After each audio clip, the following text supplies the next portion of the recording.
Pitam se, da li je moralo baš tako? Možda je život čuvao nas za danas. A ja bih sve dala za nas, i poslednji dah, i poslednji glas, jer ti si taj ljubav bez kraja, ostao u meni jači od vremena.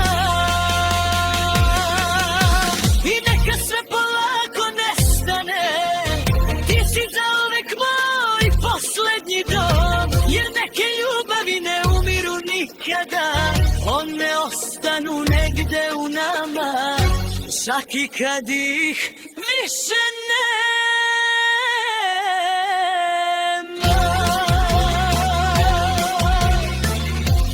Neke ljubavi nisu stvorene da traju, ali su stvorene da postave patnju.